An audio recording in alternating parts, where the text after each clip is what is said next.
Skiff Crew did not begin with dignity. It began in a back office of a Terran media conglomerate, where 3 producers sat around a sticky table and decided that if they couldn't make prestige drama, they might as well make something cheap enough to sell to off-world markets that hadn't learned what quality programming meant. The original pitch meeting went something like, kids, spaceship, junk, songs, done. A budget was scribbled on a napkin. 2 weeks later, a holo cartoon was born. The premise was simple. A crew of plucky children and their robot dog traveled the galaxy in a patched-together star skiff, solving mechanical disasters with wrenches, duct tape, and unearned confidence. The lead, Captain Cassie, was a fearless 10-year-old whose weapon of choice was a wrench half her size and whose battle cry was, "I'll fix it with a bigger hammer." Max the mechanic was loud, perpetually smudged with grease, and prone to yelling, "I've got a terrible plan and it just might work," at least once per episode.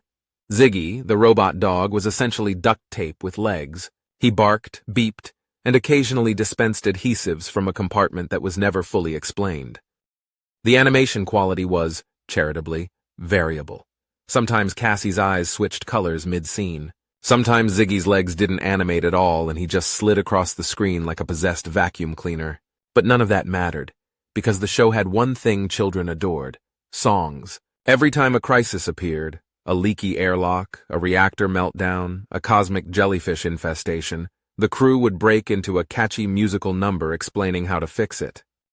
In episode 3, The Breach You Can Teach, they solved a hull rupture by chanting, "Patch it with tape, patch it with tape, slap it on quick before we deflate." The choreography involved Ziggy spinning in circles while spraying adhesive in every direction, usually covering Max's face. Captain Cassie would finish the routine by delivering a dramatic line like, "Friendship is airtight," and the skiff would wobble heroically into the next adventure. When Terran distributors sold Skiff Crew to GC networks, nobody blinked. At most, it was logged as juvenile cultural export, low impact.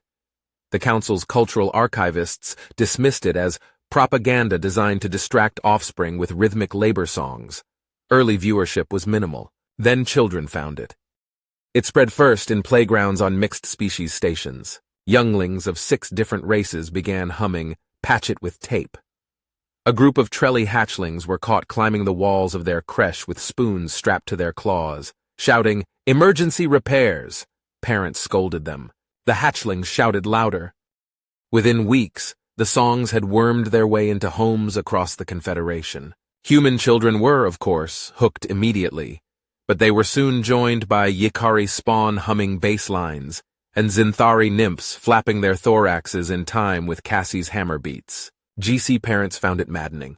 Adults were forced to hear, "I've got a terrible plan and it just might work," at breakfast, in the bath, and sometimes scrawled on homework assignments where math problems should have been. The annoyance might have been tolerable if not for the side effect. The fixes sometimes worked. One parent reported her child unclogged the family recycler by chewing gum, spitting it into a straw, and humming the "Reroute the Goo" melody. The recycler stabilized. Another story circulated of a small Yikari juvenile who prevented a schoolroom air vent from overheating by singing "Cool It With Kindness" while smacking it repeatedly with a lunch tray. The vent stopped smoking. No one could explain why. Educators complained. Station maintenance crews complained louder. But kids kept doing it. By mid-season, Skiff Crew had become the most popular program in its time slot across 3 sectors. The show itself grew bolder with each episode. Writers leaned into the chaos. Quantum quicksand? "Use a plunger!" sang Captain Cassie in one arc. Lost gravity? "Tie down your shoes!" Max countered before floating into a wall. Ziggy barked and dispensed yet more adhesive, gluing everyone to the ceiling. The children in the audience howled with laughter. Running gags developed. Every episode, no matter how dire, included a scene where someone yelled, "Check the junk drawer." Invariably, the drawer contained something ridiculous: rubber bands, paper clips, a tax audit form that became the key to survival. Fans began keeping junk drawers of their own, just in case. By the end of Season 1, Skiff Crew had gone from throwaway export to galactic sensation. Toy sales boomed. Replica wrenches outsold plush Ziggies 3-1. Children demanded duct tape for their birthdays. Entire schoolyards rang with chants of, I've got a terrible plan and it just might work. GC officials began to worry, not because of cultural contamination, though that was filed in at least 3 subcommittees, but because their children were demonstrating suspiciously improved problem-solving skills. One GC administrator admitted off-record that her son fixed a door lock by dismantling it while humming the "Friendship is Airtight" chorus. The door worked afterwards. She had no idea how. Meanwhile, critics wrote reviews like, "Primitive visuals, infantile dialogue, dangerously catchy." Audience scores hovered near 100%. Some stations had to introduce quiet hours bans on the soundtrack, which only made children sing louder. Still, the council let it continue. After all, what harm could a cartoon cause? The producers, meanwhile, were astonished. What had begun as a budget dump was now renewing for a second season. Merchandise profits covered 3 new offices, one of which had working air conditioning. A board member suggested introducing a rival team of space pirates. Another suggested giving Ziggy a cousin who dispensed glue instead of tape. Both ideas were greenlit. And so Skiff Crew marched onward into its improbable stardom, carrying with it the sight of children across a dozen worlds, strapping spoons to their arms, and belting out songs about how to fix it till it breaks. Nobody realized yet that this was only the beginning. The trouble started with a noise nobody wanted to hear, the thin, wheezing hiss of escaping atmosphere. It came just after an SR torpedo clipped the side of Telvik Station, turning a perfectly normal afternoon of cargo checks and cafeteria specials into something far less relaxing. Lights flickered, alarms howled, and half the officers on duty stared helplessly at emergency diagrams that looked nothing like the corridor they were standing in. The hull breach wasn't large at first, just a hairline crack in the promenade viewport, letting in a whistle of cold vacuum and a trail of fluttering snack wrappers. But every second it spread, splintering across the glass like bad news. Regulations demanded sealant drones, but the power grid had already sulked itself offline. Manual patches required access to bulkheads that were now stuck halfway down like indecisive curtains. And the emergency handbook, revised 12 times in the last 5 years, gave a single unhelpful instruction: apply correct procedure.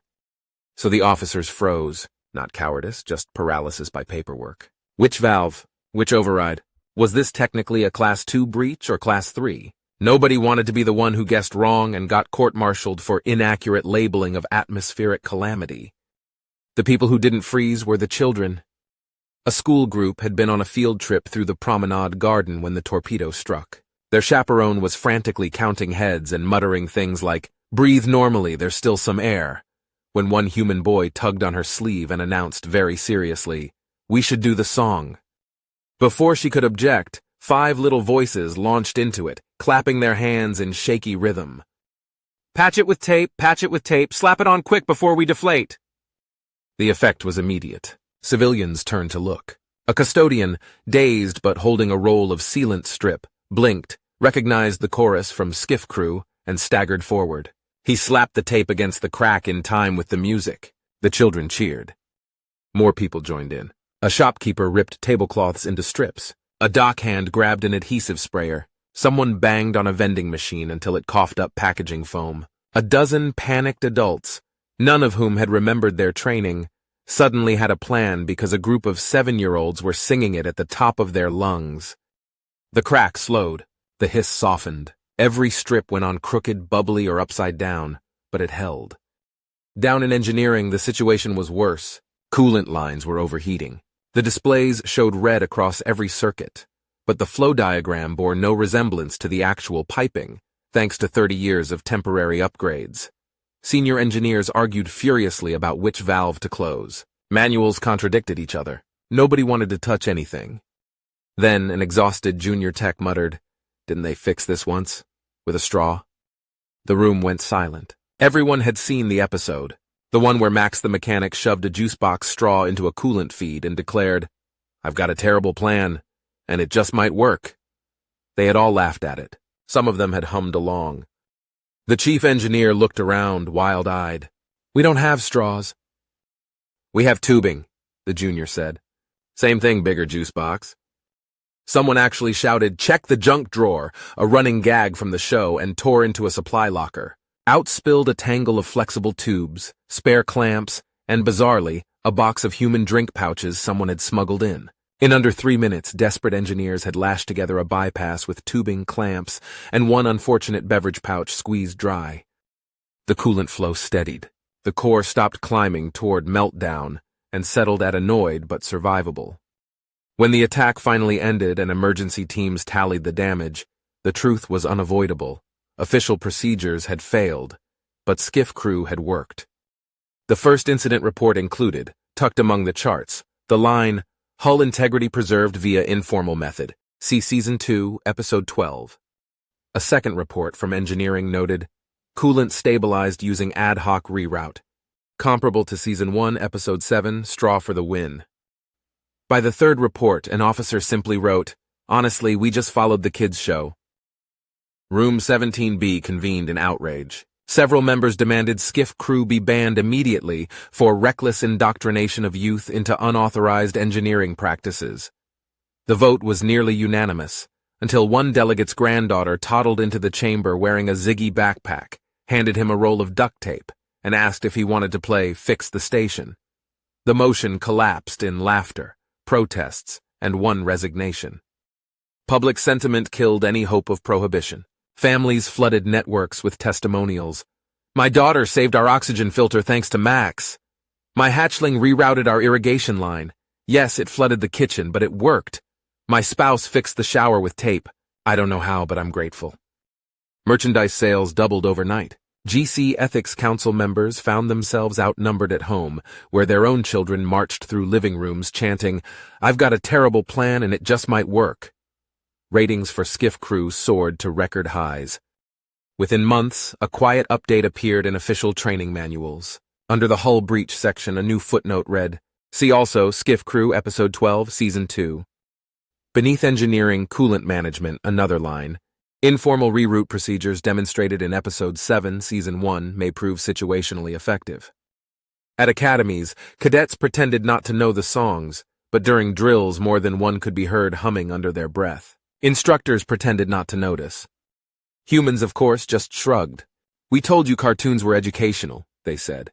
And somewhere on Telvik Station, the patched viewport still held together, a dozen crooked strips of tape proudly framing the plaque someone had nailed up. "We survived. Thanks, kids." Grab a wrench, grab some tape, fix the skiff before it breaks. Engine sputter, doors won't close. We've got plans that no one knows. Skiff Crew, we'll fix it till it flies. Skiff Crew, with junk we improvise. Patch it, match it, clip it too. I got a terrible plan and it just might do. If you enjoy my stories set in the GC universe, you can now buy Tales from the GC Volume 1 in Kindle and paperback format off Amazon. It would mean the world to me if I sold a few copies, or even if you just flick through one or two of the stories on your Kindle Unlimited subscription. The links can be found in the description below. Thank you. The next GC story will be out soon.